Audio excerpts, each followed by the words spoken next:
Somebody tell Elon Musk. Yeah, no, he not gonna like that. They trying to kill diversity initiatives. He not gonna like that because he want to make sure that he can bring in people from all outside.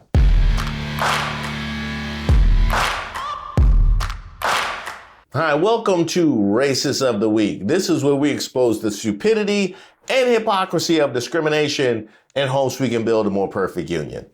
And also laugh. As usual, I would like to thank today's sponsor, Racism. And as usual, if you have any nominees, you can put them in the comments. You can email me at ReeseWatersTips.com.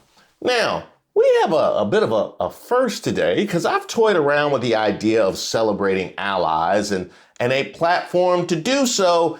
And that is exactly what I intend to do today. Hey, Costco. Yeah, come on down. Now, I have been riding with Costco for a minute, ever since I used to go as a kid hungry into the store and they gave me all them free samples. And then doubled down when they said that they weren't gonna raise the price of that hot dog combo. And for somebody as cheap as I am, a place where everything you buy is a lifetime supply will always warm my heart. I bought this bag of matcha back in 1997. I remember because Return of the Mac had just came out. It's still half full. Well, look, we all know exactly how hard the GOP Congress has been pushing the anti-DEI agenda. The Biden-Harris administration has forced DEI initiatives into nearly every agency and program within the federal government. DEI initiatives destroy morale, decrease recruitment, and potentially violate federal law. These initiatives spread divisive and exclusive ideologies in our federal government workplaces, and taxpayers are left footing the bill. For these reasons, I support the Dismantle DEI Act. H.R. 8706 aims to repeal the federal DEI programs across the federal government. This bill prohibits funding for such programs and creates a new Civil Rights Act protection against requiring individuals to participate in such programs. The bill will lend legislative support to the incoming Trump administration's efforts to eradicate the Biden-Harris administration's entrenchment of leftist DEI policies in the executive branch. And we have seen the thorough opposition as voiced by Congresswoman Ayanna Pressley. On one hand, they're saying that racism does not exist. On the other hand, they are saying there is rampant reverse racism. Well, how do you reverse something that never existed in the first place? Riddle me that. While this Republican policy may have a new name, it's the same old tired game. Look, y'all are entitled to your opinions, but not a denial of the facts. Do you all know your history? Do you know American history? The original Constitution counted enslaved individuals as 3/5 of a person. During World War II, the federal government forcibly relocated and incarcerated 110,000 Japanese Americans. The FHA practiced redlining in the 1930s and 60s to deny mortgages to Black Americans, which is why we have a racial wealth gap today. I could go on. The GI Bill, which is supposed to be race neutral, denied access to Black Americans, denying them equal access to education and housing benefits, which is why we do not have generational wealth. Don't talk to me about merit when those Black servicemen fought for our freedoms. And I'd also just like to take a personal note of privilege to say, please keep Dr. Martin Luther King Jr.'s name out of your mouths. Yes. And Summer Lee. As Republicans targeting these policies are no accident. Why do predominantly conservative white men believe that the success of a Black person or the opportunity or access of a Black person is an existential threat to them? DEI is not given any unfair advantage that society itself does not already confer on certain Americans. It merely exists to ensure that all other people, that women, minoritized folks, queer folks, disabled folks, have the same opportunities to succeed and thrive in our workforce and our schools as people who have not had those opportunities systematically and legally stripped from them do. Is our country not greater when all of us have opportunities to succeed and contribute and survive. Our success and our survival as a nation is bound together. Diversity, equity, and inclusion programs only exist to band-aid over decades, hell, centuries of discrimination against people's skin color, their religion, disabilities, gender, or sexual orientations, you name it. Contrary to Republican conjecture, remedying past discrimination is not, in turn, a discrimination.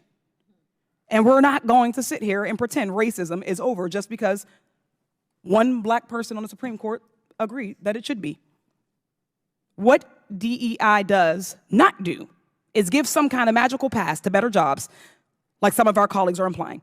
That middle word, equity, does not mean more than or better than. It means treating people fairly and impartially. It means working to fix generational and systemic discrimination to the betterment of all of us and all of our institutions. But instead, Republicans are trying to bastardize the term DEI to be a slur. When Justice Ketanji Brown Jackson was up for confirmation and when Vice President Harris was added to the ticket, they called them DEI hires. They want you to believe that a Harvard graduate with over 20 years of experience, who happens to be a black woman, is not qualified, but a Fox News personality is qualified to run the Department of Defense, and the WWE executive is qualified to run the Department of Education. Let's be real. There is an attempt to create a direct correlation between our race, being a black person, and our qualifications. So much as to say that there is no way to be a black woman. There is no resume that a black person could have that would qualify them unless that black person is a Republican. And there is a quota there. Now, while all these other stores out here folding like that little piece of fabric between Tyson's cheeks, here comes Costco standing on business. Costco is pushing back hard against the anti-DEI movement. That's what I'm talking about, Costco. That's what I'm talking about. Costco is battling an anti-DEI wave with a stern rebuke to activist shareholders looking to end the warehouse retailer's diversity ambitions. Walmart, John Deere, Tractor Supply. You know what? One more time for those in the back.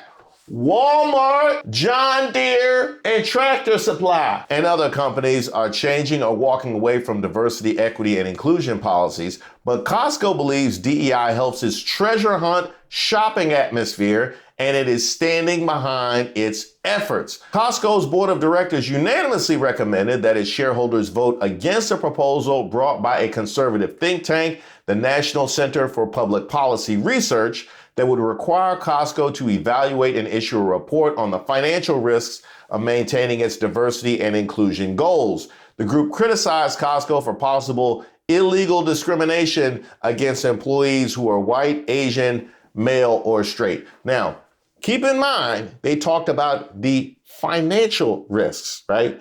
You wanted them to issue a report about the financial risks about this illegal discrimination. Put that under your hat. We're going to circle back around. Costco has a chief diversity officer and a supplier program that focuses on expanding with small and diverse businesses. It also donates to organizations like the Thurgood Marshall College Fund that serve minorities and underrepresented groups.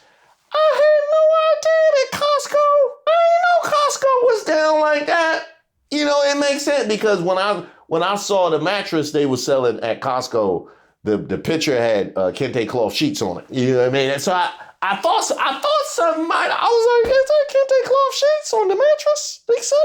I knew something was up when I was a kid. When they gave you them samples, they always gave you a little napkin, even if the sample didn't need it, because they knew you was gonna keep that napkin and put it in your car. Costco said its DEI efforts help the company attract and retain a wide range of employees and improve merchandise and service in stores. How about that? Costco also said its members want to interact with a diverse employee base. Quote, among other things, a diverse group of employees helps bring originality and creativity to our merchandise offerings, promoting the treasure hunt that our customers value. Interesting. So what you mean to tell me is that the diverse employees just bring a different set of ideas.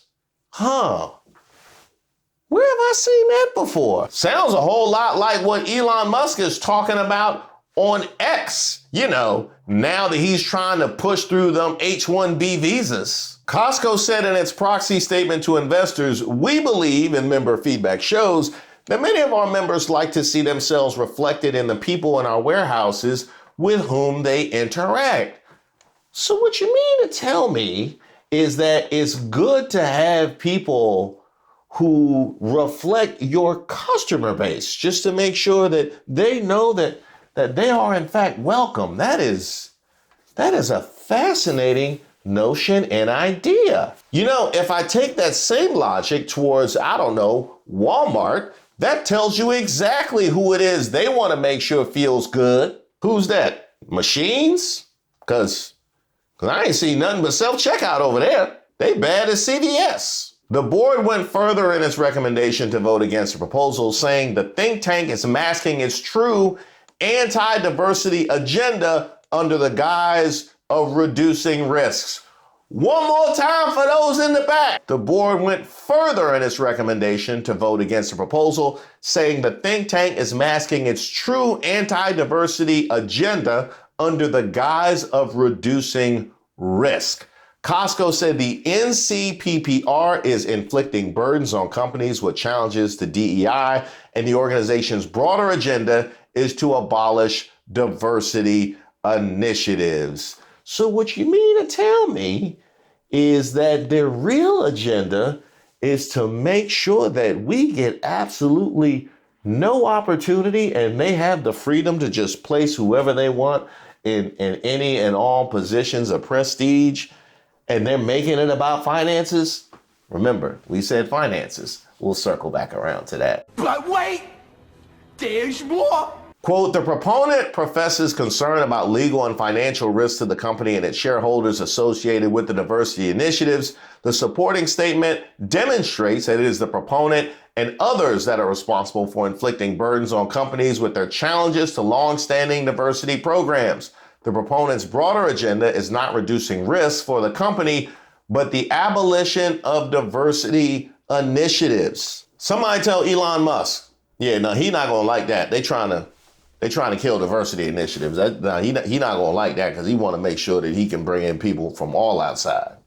So what we want to do is make sure that your company is efficient and make sure that you are not missing opportunities where you can make even more profit than you are making now, because we want to make sure that we are restricting spending and we are as efficient as possible. Hey, did they remove that debt ceiling yet? No, they took it out the bill. Damn.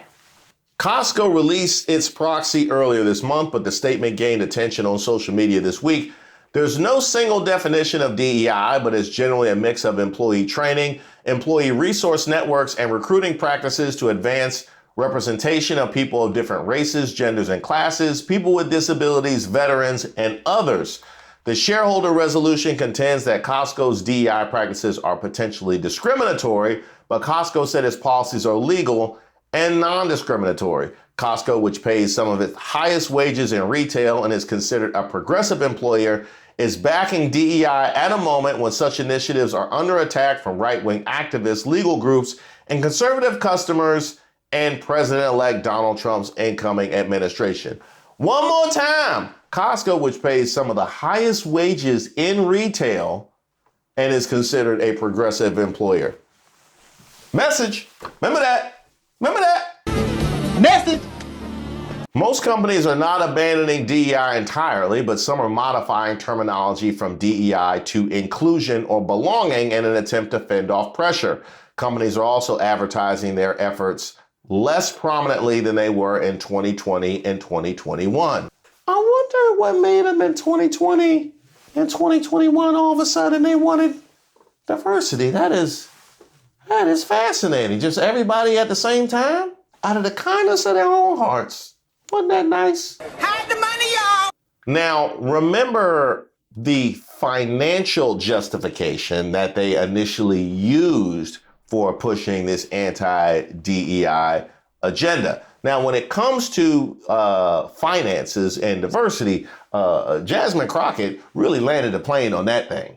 But you consistently said over and over the word oppression, and every time that you said it, it was almost as if I was hearing nails on a chalkboard, because it seems like you don't understand the definition of oppression, and I'd ask you to just refer to Google to help you out.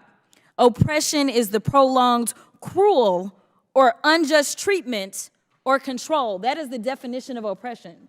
And so as I sit here as a black woman who practiced civil rights, let me tell you the reason that my colleagues wanted to make sure you understood the same black history that your side of the aisle wants to delete out of classrooms is because you can then misuse words like oppression. There has been no oppression for the white man in this country.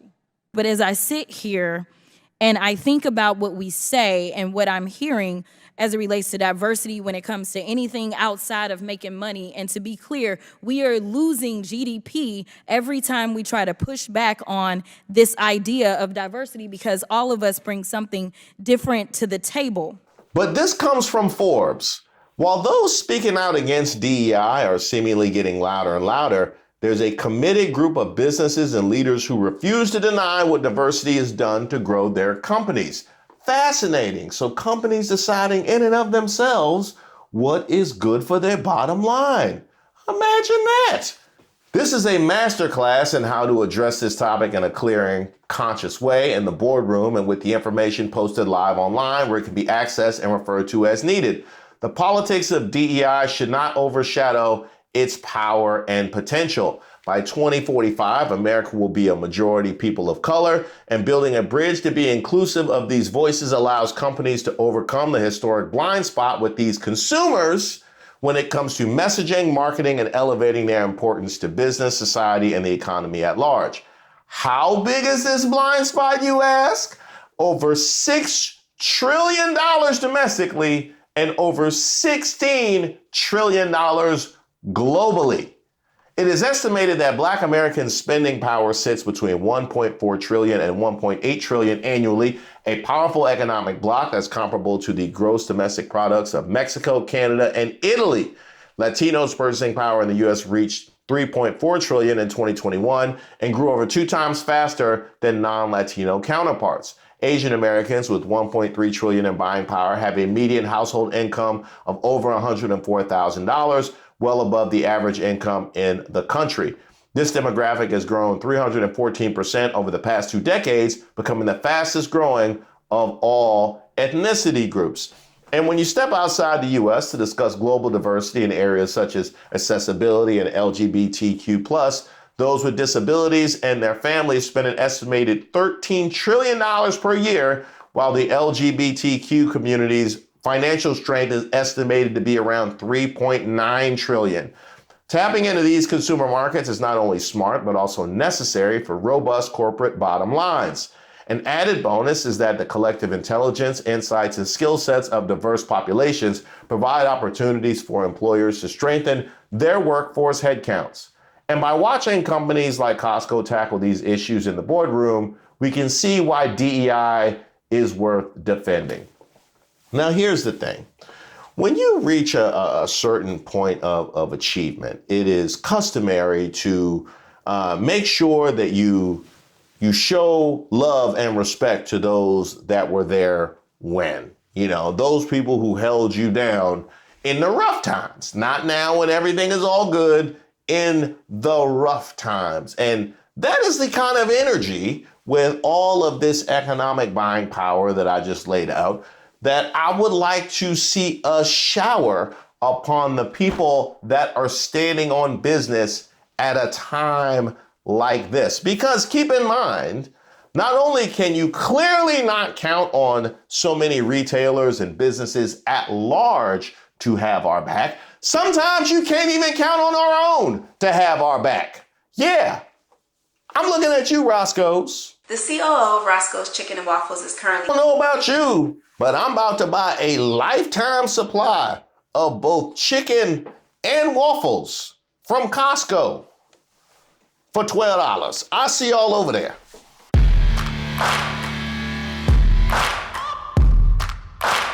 And by the way, if you love this kind of strand of video where we're showering allies, I would love to continue doing them. Let me know in the comments how you feel about it. And thank you so much for checking us out.